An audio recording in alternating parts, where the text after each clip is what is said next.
1 യോഹന്നാൻ്റെ ലേഖനം 2-ാമത്തെ അധ്യായം 6-ാമത്തെ വാക്യം, അവനിൽ വസിക്കുന്നു എന്ന് പറയുന്നവർ അവൻ നടന്നതുപോലെ നടക്കേണ്ടതാകുന്നു. അവനിൽ വസിക്കുന്നു, യേശുവിൽ ഞാൻ വസിക്കുന്നു, യേശു എൻ്റേതാകുന്നു, യേശു എന്നിലുണ്ട് എന്ന് പറയുന്നവർ യേശു നടന്നതുപോലെ നടക്കേണ്ടതാകുന്നു. സ്വഭാവത്തെക്കുറിച്ചാണ്. നമ്മുടെ സ്വഭാവം യേശുവിനെ പോലെയാകണം. പിശാചിൻ്റെ സ്വഭാവമല്ല പുറപ്പെടേണ്ടത്, യേശുവിൻ്റെ സ്വഭാവമാണ് പുറപ്പെടേണ്ടത്.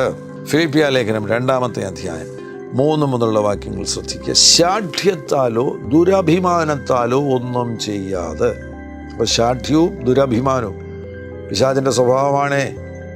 അങ്ങനെ ചെയ്യരുത്. ശാഠ്യത്താലോ ദുരഭിമാനത്താലോ ഒന്നും ചെയ്യാതെ താഴ്മയോട്.